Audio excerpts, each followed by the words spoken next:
Hello everyone, this is Priya Lalwani and here we are doing Half and Over Coffee session with Dr. Shilika Lalwani. She is an endocrinologist and with carrying over 15 years of experience, and here we are going to understand all about diabetes, how much sugar should you intake, and should you take Ozempic to get thin, or it's just a medication for diabetes or your hormones. So hi Shilika, how are you? Hi Priya, I'm doing great. How are you doing? I'm also great. So, as you are here with us, and there is something that is going on very trending, that is Ozempic. I would like to have a small introduction about this particular medication with you and when a particular person should use it. Okay, so let me break it down for you. So, this you're talking about one particular medication and one particular brand. So this comes under the umbrella of GLP-1 medications, and GLP-1 medications are not new to us. They have been in market for past 15 years, and Ozempic, which is the marketing name of the drug called semaglutide, it has been there for past couple of years now. And yes, it is a overrated trend, I would say, but it is also a revolutionary medicine. Agreed. So basically, it was developed for patients who had diabetes and especially type 2 diabetes, and it is a wonderful drug that helps blood sugar control. However, while the drug was being used as an anti-diabetic drug, previously we used to have liraglutide that is still available in the markets, and it is once a day injection. And even before that, there was exenatide, which was again a GLP-1 molecule that was basically isolated from a lizard. Oh, okay. So that's how GLP-1 medications came into practice, and they are really not new, but they have been a miracle for people who are struggling with type 2 diabetes. And Okay. like as we speak about the drug, it has been seen that the drug has shown significant weight loss in patients with diabetes, and hence overall improving their overall blood sugar levels and as well as diabetes control. Got So it. as we talk about it now, it has been marketed as weight loss drugs, and they have shown a very promising trend in the weight loss industry. So, so when we are consuming it, is it good for our health? So let me simplify this in a very simple question. Like, if you have cancer, will you take treatment for cancer? Of course. Of course. So when you have a disease, taking treatment for the disease is justified. But if you're taking it as a trend or something that is just everybody's doing it just to get into those size zero figure, then I would not recommend this as a go-to therapy. Understood. As and you are an endocrinologist, and there are so many people who are not aware of this particular term. What happens eventually is if people are having any, hormonal imbalance issues, they are seeking a gynecologist instead of, people like you. So, would you like to explain the term to the people and exactly what are your expertise in? So basically, endocrinology is a branch of medicine, and it is a super specialization after completing your post graduation. So endocrinologists are some people who deal with hormones. So when you talk about hormones, it actually includes all the hormones, be it insulin, diabetes, which occurs due to either malfunctioning of insulin or due to insulin deficiency, be it like type 2 diabetes, type 1 diabetes, or even diabetes in younger children, or be it obesity, which is again a complex interplay of multiple hormones, I would say. Okay. And very common issues like thyroid issues. So, thyroid is again a gland in the body that Agreed. produces thyroxine hormone, and of course, something which we all hear almost every day is PCOS, which is now rebranded itself into something called as PMOS. So coming back to Okay, this yeah. PMOS, so now it has been called as polyendocrine metabolic ovarian syndrome. So basically, 70 years ago, the scientists thought that it is just a problem of ovaries, and hence all of us still think that PCOS is still a problem of ovaries, Exactly. and that has led a lot of people being referred to a gynecologist for the same. But I would also like to highlight that this is not just an ovarian problem anymore. It's not just the problem of irregular periods. It is much beyond that. So if you have something like ovarian dysfunction, insulin resistance, acne hai sab so common, and excess facial hair growth and weight gain and mood swings. So this is not just a lifestyle disease anymore. It is Agreed. actually an endocrine problem. Yeah. So endocrinology includes hormones for everybody, right from your birth till the age where you're facing menopause or something Great. called as andropause even in men. Okay. Yes, so that's a term. So endocrinologists basically deal with all the hormone problems. Nice. When we are talking about andropause in men, would you like to explain that term? Because I don't think many people are familiar with that situation. So as your age advances, energy kam ho gayi hai, you're not working enough and you're just generally tired, and Yeah. so many people just blindly give that concept कि ये तो उम्र के हिसाब से हो रहा है, तो there's क्या nothing. मेरी भी वो men वाली उम्र हो गई है? Because even I am feeling that lazy every day, not feeling like, waking up, tired and everything. So, yeah. So like you said, in your case, I would suggest that most people who have such kinds of symptoms in their mid years of their life, in their reproductive years, so many of them have thyroid issues and they've not even had a screening for them. Second most common problem is insulin resistance that will ultimately make you feel lethargic, put on a little bit of, Yeah. belly fat here, there. And we feel that it is normal. Exactly. Sabka hai, to we feel it is normal. But this insulin resistance is building up over the period of a few years, and then it shows up as diabetes. Okay. So that is why it is very important to fix your lifestyle in very early years before the actual damage has occurred. Got it.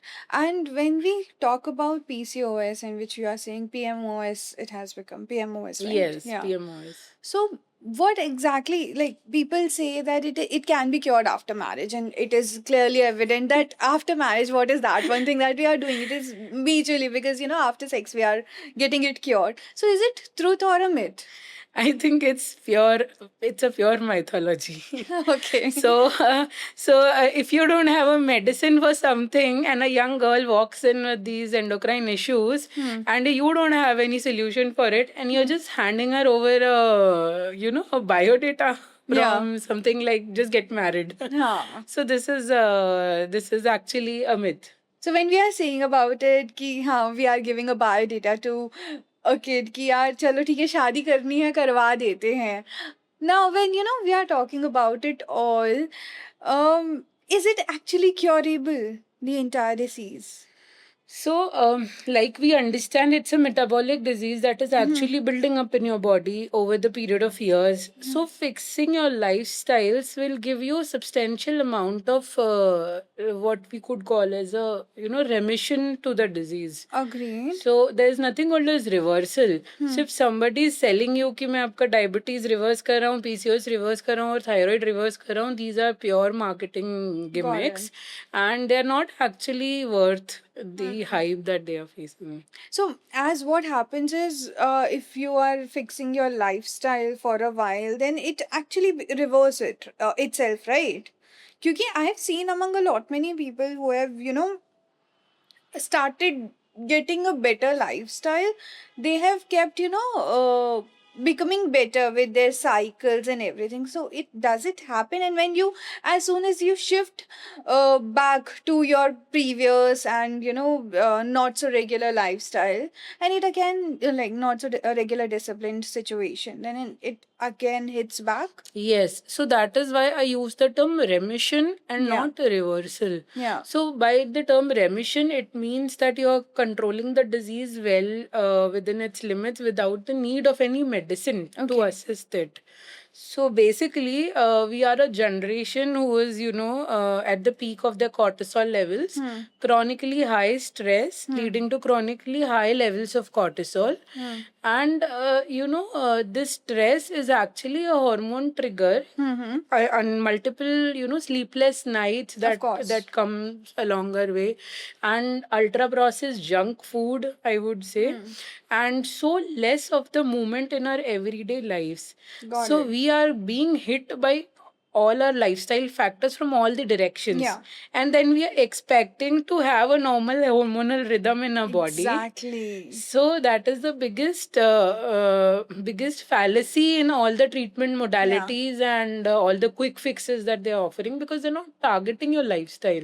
So Agreed. unless you target your lifestyle and you go back to your basics, back to your roots, and start living the way your elder generation, like our grandparent generation, used to live, we are not going to fix that disease completely. Understood. Yeah. So when we are talking about it, I have seen people are taking over 21 days ka medication to, maybe renew the entire cycle and everything. Are these things like Primolute and everything like that, are these things helpful for it? So basically, when a patient with PMOS or PCOS comes in, we also have to address what is the age of the patient, Yeah. what are the requirements of the patient. Suppose a young unmarried female comes to me with PMOS, that's a very different case scenario versus a newly married couple who's trying to conceive. So depending on what the patient requires, what are the requirements in that particular age of life or the phase of life, the treatments are offered. But these treatments, of course, are a support system to your existing lifestyle modification. Of course. So nothing can replace the lifestyle modification. Medications can help you go through, sail that boat. Got You it. know. Yeah. So coming back to our previous question, as we understood a lot about PCOD, now I would like to understand again about Ozempic, about these medications that are actually for diabetes but helping people to get slimmer. So, what is this trend? Are you seeing like people getting addicted, or, just they are just following the trend to become skinny?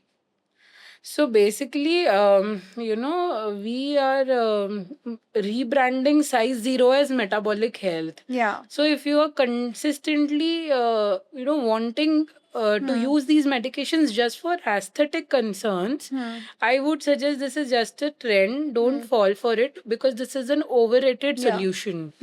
But if somebody who's really struggling with certain health issues like pre-diabetes, PCOS, overweight, not exactly overweight, I would rather classify it as obesity. Yeah. So if somebody is really struggling with these issues, this medicine is actually a revolution. Yeah, but So- what about social media? Is it actually developing a sense of anxiety or FOMO among people?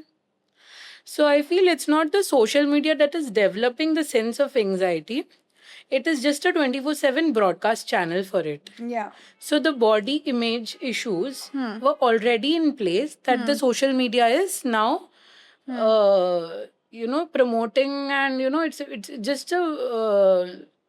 I would say it's just like background में चल ही रहा है, and before you're scrolling from before after reels and this and that, do you even realize that is actually spiking up your cortisol levels in terribly high ways, and that actually is actually impacting your overall health and hormonal rhythms. Agreed, and that's what I was about to ask. How it is developing amount of stress, amount of cortisol level among people, and that is how they are entering into again more hormonal imbalances. Correct. Yeah. So here I would like to understand that what are the hidden crises, if we'll talk about this? What are the hidden crises that we can see? Hidden crisis with the drug, Yeah. I think. So I think misusing the drug, to fit into your Met Gala dress or your bridal lehenga Exactly. in Indian terms, and it's a pause button. So basically, once you're using the pause button for considering it as a shortcut, and the moment that pause is removed, you are inviting yourself a rebound. So, and that rebound comes in very bad ways. Agreed. So unless you fix your lifestyle, your drugs are not going to help you enough. Of course. So this drug, what I usually tell my patients, is basically buying you time to fix your lifestyle. Got it. So that is the cornerstone of the whole GLP-1 therapy, that your lifestyle needs to be fixed. Of So course. So when we are talking about fixing the lifestyle, and I can see the people who are below 30 have the biggest lifestyle imbalancement issues. So what are the common problems that these people are facing? So an entire generation with quick access to ultra processed junk, quick access to blue screens, and zero sleep, and extremely high levels of stress. So basically your hormones are screaming. Yeah. So basically your hormones are trying to tell you that please go back to your normal lifestyle, wherein you get adequate sleep, minimal amount of stress, and no screens or minimal use of screens. Agreed. But this is practically a very difficult thing to implement. Of course. So these people are facing issues like something called as obesity, Yeah. pseudo Cushing syndrome, like we call. So pseudo Cushing's is basically extremely high level of cortisol in the presence of obesity. Of course. And again, use of alcohol promotes this kind of state.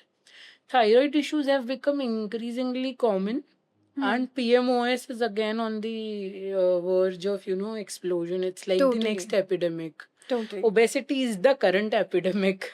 Okay. I did not know about it. Like people are these days trying to be so slim that I cannot see any fat personality. I should not speak this, na?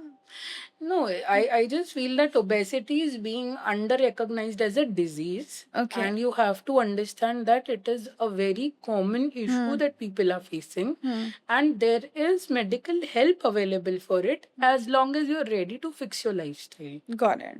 And what about these crash diets and these like people who are trying to enter into any so much of changing lifestyle? Like agar hum jaise people say na that we are eating staple food, that is helping us live in a best moment. Does sattvic movement is the movement, yeah, sattvic way is the way of actually perfect lifestyle? So crash diets and sattvic movement are two completely different things. Yeah.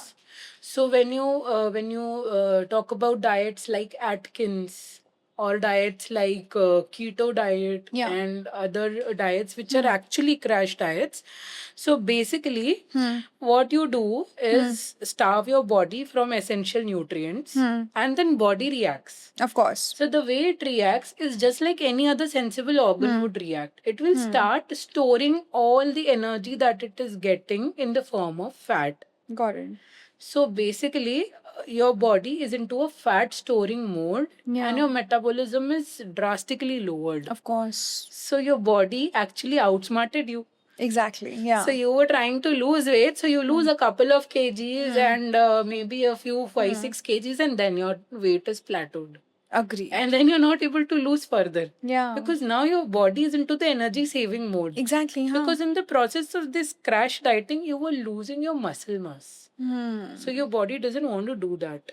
Agreed, totally. So when we talk about it all, I can see that there are so many influencers who are talking about either PCOS or hormones or stress, or even we can say these slimming medications.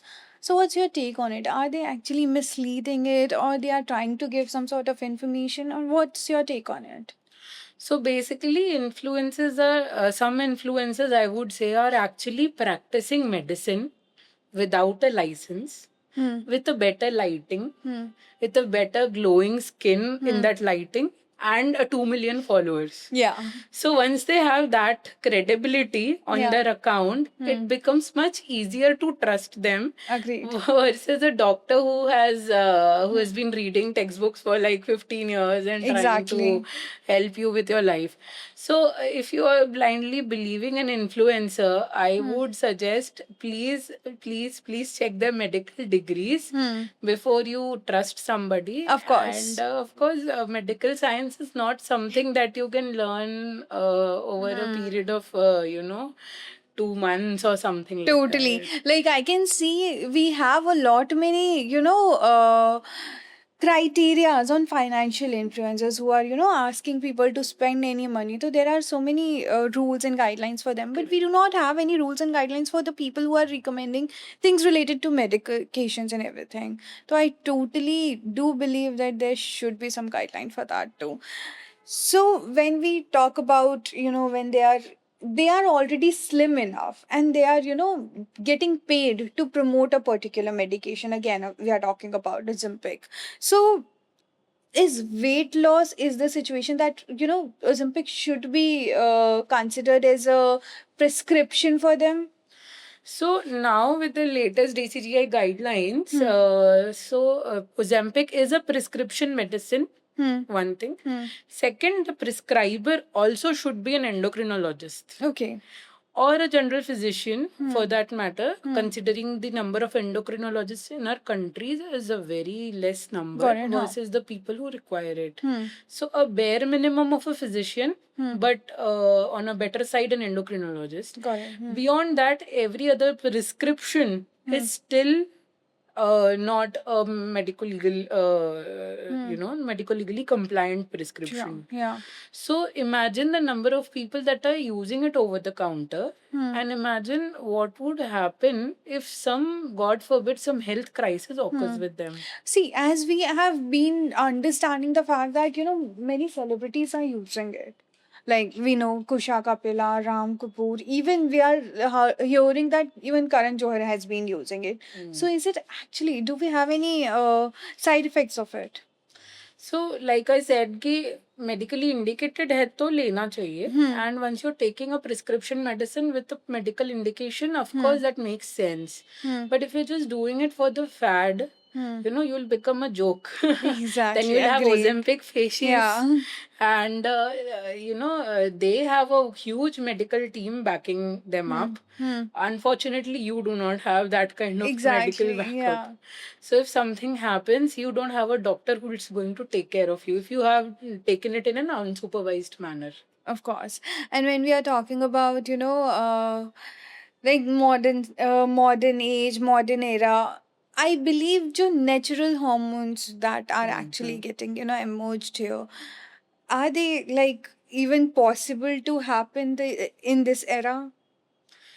I believe it is not that difficult Yeah. if only you fix your lifestyle.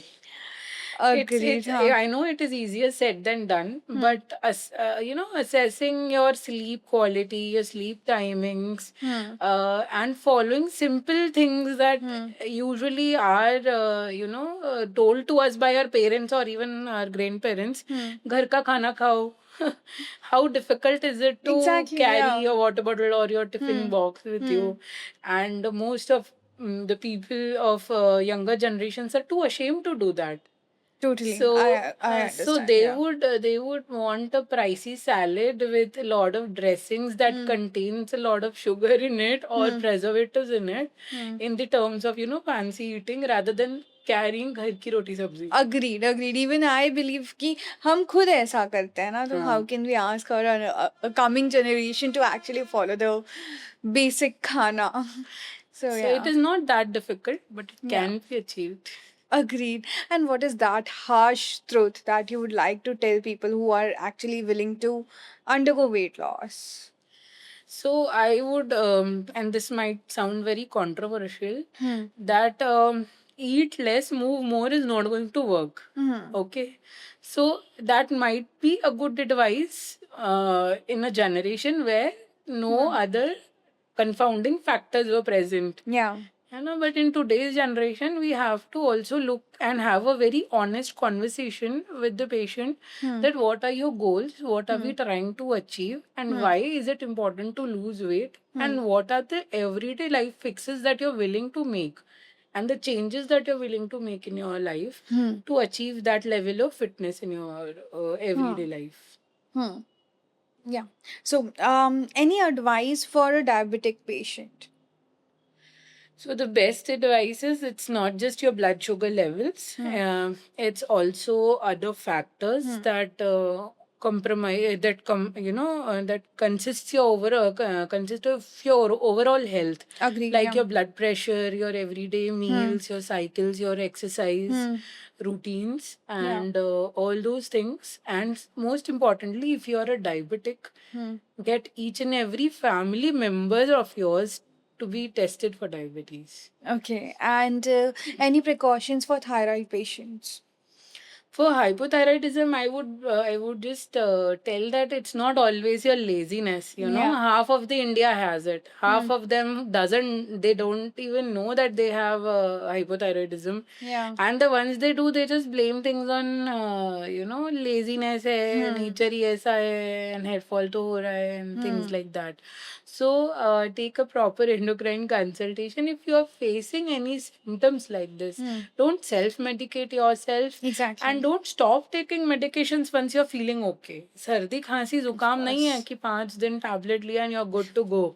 Yeah. Okay, so some things need to be replaced for the rest of your life. So What I believe is when you have any hormonal issues, actually visit endocrinologist instead of just going to regular doctor or instead of just going to any any gynecologist, I believe, or right? googling your symptoms. Yeah, Worst. Googling. How are you all managing that situation when people, are being very much extremely aware about about anything which people say extreme knowledge is also harmful. So I would say that even with the most well-read people that come around, their level of knowledge, even though I feel it's a good thing that they're aware about the disease, Yeah. and they're actually conscious enough that they are looking up to Google or to Agreed. ChatGPT or whatever tools that they're using to know. Yeah. So I feel at least they're a little bit more aware of the disease as Yeah. compared to people जिनको पता ही नहीं है. Agreed. So explaining things to them, and in this way, what I feel is thoda educated है patient, so you talk to them, honest conversations. That too, You yeah. tell them what is really going to help you and what is not. And I feel that most of the patients do understand what a doctor is trying to tell you. So initially, when a patient Googles all the symptoms, 5 minutes I feel annoyed, but then I also feel good that they're at least aware about the disease. So Totally, at yeah. least they made an effort to look about it and read something about it, and they at least have come prepared with some of the medical jargon that I'm going to use with them. That's actually great to hear from you. And now we have a small rapid fire session where we have 12 questions and 90 seconds for you. So, are you all set with that? So, let me start with the first question. Ozempic, overrated or revolutionary? Revolutionary drug, overrated trend. Nice. And biggest hormone killer? Stress, Is the it? worst of all. One food you would ban instantly? Diet, colas. Is it? I love Diet Coke. PCOD, lifestyle issue or medical condition? It's a medical condition. Sugar Of or course. stress, which is more dangerous? Stress. Anytime stress. Most understood hormone disorder. I think most Misunderstood, sorry, hormone misunderstood, disorder, hypothyroidism, Okay, one wellness trend you hate. detox teas.